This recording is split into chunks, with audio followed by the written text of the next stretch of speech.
Friends, आज हम बात करेंगे सुजलोन एनर्जी के बारे में। और जैसा कि आप लोग देख पाए दोस्तों, फ्राइडे के ट्रेडिंग सेशन में सुजलोन एनर्जी में हमें करीब करीब 2.96% की एक तेजी बनते हुए दिखाई दी है। तो आज इस वीडियो के माध्यम से हम लोग जानेंगे दोस्तों कि आने वाले कुछ ट्रेडिंग सेशन में सुजलोन एनर्जी में क्या होने वाला है। सुजलोन एनर्जी में हमें क्या तेजी बनते हुए दिखाई देगी या फिर सुजलोन एनर्जी में हमें गिरावट होते हुए दिखाई देगी, क्योंकि कुछ अच्छी न्यूज एज वेल एज कुछ बुरी न्यूज भी है सुजलोन एनर्जी से रिलेटेड, जिससे आने वाले समय में सुजलोन एनर्जी में हमें थोड़ी बोरी इंस्टेबिलिटी रहते हुए दिखाई देगी। तो वो क्या न्यूज है और उस न्यूज की वजह से किस तरह से सुजलोन एनर्जी को हमें इफेक्ट पड़ता हुआ दिखाई देगा, तो इन सारी चीजों को हम लोग एक एक करके डिस्कस करेंगे इस वीडियो के माध्यम से। तो मेक श्योर दोस्तों वीडियो को स्किप ना कर पूरा देखो, ताकि आप चीजों को सही से समझ पाओ, अपनी एक खुद की इन्वेस्टमेंट डिसीजन ले पाओ। लेकिन दोस्तों मेरी आपसे एक ही रिक्वेस्ट रहेगी कि चैनल को सब्सक्राइब और वीडियो को जरूर से लाइक कर देना, ताकि आपको इस तरह की अपडेट्स रेगुलर बेसिस पर मिलती रहे। तो चलिए फ्रेंड्स, वीडियो को स्टार्ट करते हैं। तो सबसे पहले अगर इसके फ्राइडे के कारोबार पर नजर डाले तो स्टॉक जो है ओपन हुआ 8 रुपए 50 पैसे में, हाई बनाया इसने 8 रुपए 85 पैसे का, लो बनाया इसने 8 रुपए 45 पैसे का। आप देख पाए दोस्तों 8 रुपए 70 पैसे में इसने क्लोजिंग दिया फ्राइडे के दिन। साथ ही साथ इंट्राडे में इसमें 2.96% की एक तेजी बनते हुए दिखाई दे रही है। तो अब दोस्तों कुछ इंपॉर्टेंट न्यूज को देख लेते हैं और समझने की कोशिश करते हैं कि आने वाले समय में सुजलोन एनर्जी में हमें किस तरह की मूवमेंट होते हुए दिखाई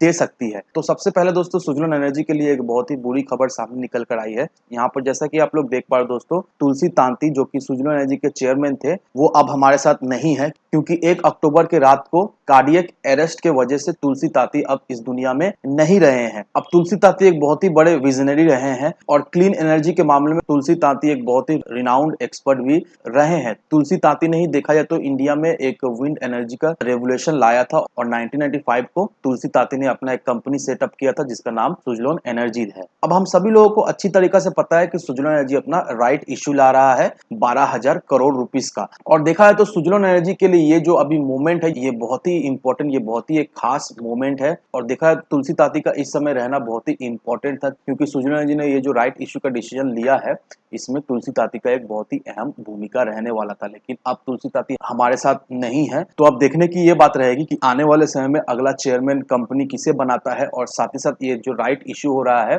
इसमें जो हमें आने वाले समय में डिफिकल्टीज देखने को मिलेगी, क्योंकि तुलसी ताती अब हमारे साथ नहीं है इस वजह से, तो कंपनी इसे किस तरह से टैकल कर रहा है ये देखने की बात है। और नो डाउट दोस्तों तुलसी ताती के जाने के बाद सुजलोन एनर्जी में हमें एक अच्छी खासी इंस्टेबिलिटी दिखाई देगी। और कहीं ना कहीं दोस्तों मुझे ऐसा लगता है कि इस वजह से सुजलोन एनर्जी में हमें आने वाले कुछ ट्रेडिंग सेशन में एक हल्की फुल्की गिरावट होते हुए दिखाई देगी। तो आने वाले ट्रेडिंग सेशन में अगर गिरावट सुजलोन एनर्जी में हमें होते हुए दिखाई देती है, तो आप बिल्कुल ही तैयार रहना। और एक चीज का जरूर से ध्यान रखना दोस्तों कि अगर गिरावट होती है सुजलोन एनर्जी में, तो आपको बिल्कुल ही घबराने का है नहीं, बिल्कुल ही डरने का नहीं है, क्योंकि ये इंस्टेबिलिटी हमें कुछ समय तक चलते हुए दिखाई देगी। जैसे ही राइट इश्यू हो जाता है उसके बाद से सुजलोन एनर्जी हमें स्टेबल होता हुआ दिखाई देगा और उसके बाद से सुजलोन एनर्जी हमें फिर से तेजी भी बनते हुए दिखाई देगी। तो नो डाउट आने वाले कुछ ट्रेडिंग सेशन में सुजलोन एनर्जी हमें इंस्टेबिलिटी, सुजलोन एनर्जी में गिरावट होते हुए दिखाई देगी। इसके लिए आप बिल्कुल ही तैयार रहना। और सुजलोन एनर्जी के लिए जो अच्छी बात सामने निकल कर आई है वो ये रहा, यहाँ पर देखो दोस्तों, green energy measures to invest nearly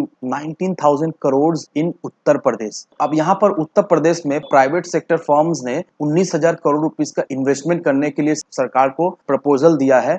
अब यहाँ पर ग्रीनको और जेएसडब्ल्यू ने उत्तर प्रदेश सरकार को इन्वेस्टमेंट प्रपोजल दिया है 13,000 करोड़ रुपीस का और 5,900 करोड़ रुपीस का। और यहाँ पर जो सबसे कैची चीज है वो है ग्रीनको। अब अगर आपको याद दोस्तों, अगर आप रिकॉल करोगे तो सुजलोन एनर्जी और ग्रीनको का एक अच्छा रिलेशन है। यहाँ पर देखो दोस्तों, सुजलोन एनर्जी के ऑफिशियल वेबसाइट में अगर आप यहाँ पर देखोगे कि ग्रीनको ग्रुप से सुजलोन एनर्जी को काफी रिपीटेड ऑर्डर हमें मिलता हुआ दिखाई दिया है। और नो डाउट दोस्तों ये जो इन्वेस्टमेंट प्रपोजल जो उत्तर प्रदेश सरकार को मिला है इन दोनों कंपनी से, इससे आने वाले समय में सुजलोन एनर्जी के पाइपलाइन में हमें और भी प्रोजेक्ट्स आता हुआ, और भी प्रोजेक्ट्स मिलता हुआ हमें दिखाई देगा। क्योंकि यहाँ पर जो दो मेजर कंपनीज ने इन्वेस्टमेंट प्रपोजल दिया है उसमें से एक ग्रीनको भी है, और ग्रीनको और सुजलोन एनर्जी का रिलेशन अच्छा है। और नो डाउट इससे सुजलोन एनर्जी को आने वाले समय में हमें उत्तर प्रदेश में भी एक अच्छा खासा प्रोजेक्ट्स मिलता हुआ दिखाई देगा। तो नो डाउट दोस्तों आपको ये ध्यान रखना है कि धीरे धीरे करके सुजलोन एनर्जी हमें स्टेबल होते हुए दिखाई दे रही है, धीरे धीरे करके सुजलोन एनर्जी हमें ट्रैक पकड़ता हुआ दिखाई दे रहा है। और नो डाउट दोस्तों आने वाले समय में सुजलोन एनर्जी का एक अच्छा फ्यूचर है।